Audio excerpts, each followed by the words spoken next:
হে আল্লাহ রসুল, কোরবানিটা কি?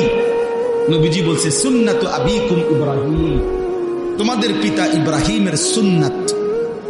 এবার নবীজিকে জিজ্ঞাসা করছে ফামা লানা ফিহা ইয়া রাসূলুল্লাহ, হে আল্লাহ রসুল, কোরবানি করলে আমাদের লাভ কি? নবীজি বলছে বিকুল্লি শাআরাতিন হাসানা, প্রত্যেকটি পশমের মধ্যে এক একটা নেকি। তাহলে কোরবানি মানে পশু জবাই শুধু, এটা ইবাদত, পশমে পশমে নেকি।